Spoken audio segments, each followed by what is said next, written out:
You were the top of your class in medical school. You could have worked at any hospital in the country, but you had debts. Medical school left you with $300,000 that kept growing like a cancer. Your father got sick. Your mother needed a roof. The legitimate world paid you 60 hours a week for a salary that barely touched your interest. Then a man came to you in the parking garage. He knew your name. He knew your debts. He said his boss needed a procedure done quietly. No paperwork. No questions. $20,000 cash for 2 hours of work. You told him no. You were a doctor, not a criminal. He said he understood. He left a phone number on your windshield. That night you stared at your bank account until 3 in the morning. You called the number. The first job was simple. A shoulder wound, clean entry, clean exit. The man was polite. He called you Doc and thanked you when you finished. He paid you in a shoebox, 20,000 in $100 bills. You felt sick holding it. You told yourself this was temporary. Just until you cleared your debts, just until your father got better. That was 4 years ago. You don't work in a hospital anymore. You work in a basement that looks like a hospital. The building is a dry cleaning business on the outside. Inside, past the racks of clothes, there's a door with a keypad. Behind that door is your world.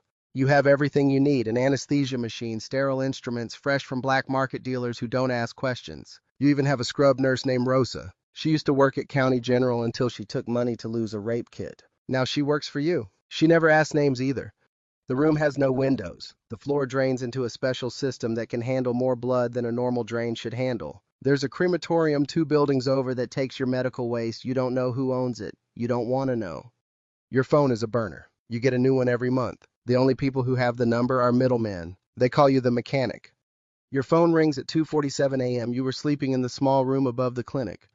The voice is calm. Female. You recognize it. She works for the East Side crew. We have a delivery. Chest cavity. Entry wound left side, possible lung involvement. He's conscious but fading. 20 minutes. You don't ask who it is. You don't ask what happened. You just say ready and hang up. You wake Rosa with a knock. She's already sleeping in scrubs. She knows the drill. You check your supplies while she preps the room. Chest cavity means possible collapsed lung, possible heart involvement.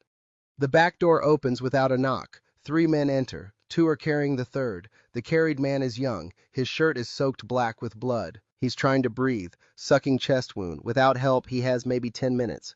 The 2 standing men have guns out, not pointed at you, just ready. They watch everything. One of them is the boss's nephew. You've operated on him before. You cut the shirt off with surgical shears. The entry wound is clean, small caliber, but the exit isn't visible. The bullet is still inside. You start an IV with practice speed. Rosa pushes the anesthesia. The young man's eyes roll back. The whistling stops as the tube goes down his throat. Now he's yours.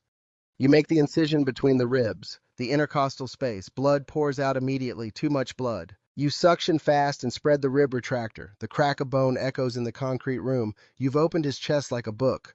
The bullet went through the upper lobe, nicked the pulmonary artery, and lodged against the pericardium. The sac around his heart. 1 millimeter closer and he'd be dead on arrival. You can see his heart beating through the thin membrane, fast and desperate. You work in silence. The only sounds are the beep of the monitor, the suction, and your own breathing through the mask. You remove the damaged section of lung. You clamp the bleeding artery with tiny titanium clips. You reach for the bullet with forceps. You find 4 fragments. You drop them into a metal tray with a sound like coins. The nephew steps closer. He gonna make it? You don't look up. You're sewing the artery. If infection doesn't kill him. If he doesn't bleed out in the next 6 hours. If his heart doesn't stop from the shock. Maybe. That's not an answer.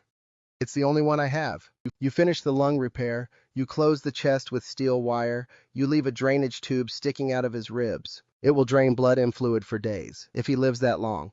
They pay you while you wash your hands. 40,000 this time. Double because it was chest. Double because he was important. At 6 a.m. you try to sleep. You get up and count the money. You have $400,000 in a floor safe. Enough to disappear. Enough to start over somewhere they can't find you. But they always find you. Every few months someone tries to test you. A new guy with a gun who thinks intimidation works on you. You look at them and say, you can shoot me. But then who will remove the bullet? Who will do it without telling the police? Who will do it without judging you? You need me more than I fear you. It works every time. Tonight is different. Tonight the patient is a girl, malnourished, track marks on her arms. She's been shot in the abdomen, intentionally. Close range. The wound pattern tells a story. This wasn't an accident. This was punishment. The men who bring her don't look like regular crew. They look like handlers, pimps. You see the tattoos. You see the way they handle her. You start the surgery, the bullet perforated her intestine in 3 places. She's septic already, hours late. They let her suffer for hours before bringing her to you. You work for 4 hours, you remove sections of bowel, you wash out her abdominal cavity with liters of saline. She wakes up once, mid-surgery. Despite the anesthesia, her eyes find yours. She's terrified. She tries to speak around the tube. You put her back under. You don't want to hear what she would say. She dies at 4 a.m., cardiac arrest from septic shock. You try for 20 minutes. Compressions, drugs, electricity, nothing works. She's gone. The handlers are angry. Not sad. Angry. You were supposed to fix her, one says. He puts his gun on your instrument tray. This is your fault. You look at the gun, you look at the dead girl, you look at your hands still covered in her blood. I did everything I could, you say. Your voice is flat. She was brought here too late. She was already dying when you arrived. If you want to shoot me, shoot me. But the next girl you break, you'll have to find someone else to try to save her. And there is no one else. They leave with her body. They don't pay you. They don't shoot you. They just leave. You make a decision that morning. You call a number you haven't called in years, your old roommate from medical school. He works at a hospital in Minnesota now. He answers, groggy, confused. It's me, you say. Silence. Then, Jesus, man, where are you? People have been looking for you. I need you to listen. I have information. I have names, dates, locations of bodies. I have enough to put away 50 people. But I need protection. I need a new life. Can you help me? He breathes into the phone. You'll be dead in a week if you do this. I'm already dead. I have been for 4 years. He gives you a number. FBI, witness protection. The real deal, not the movies. You dial the number.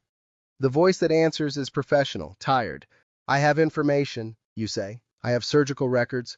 I have patient names. I can identify 3 murder victims that were never found. I can testify. But I need out, tonight.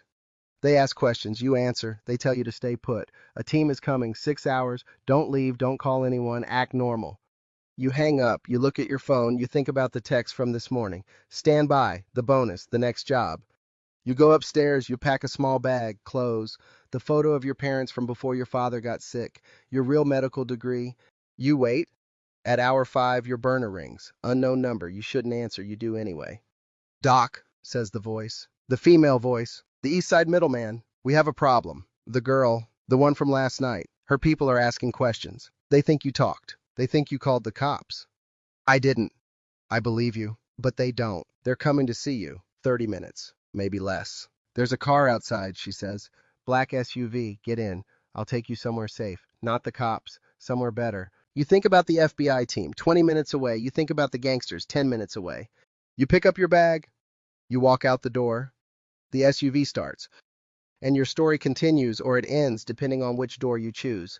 But that's the thing about being the surgeon who removes bullets for gangsters. You never really get to choose. You just cut and sew and hope the next patient isn't the one that finally breaks you. The car door opens. You get in.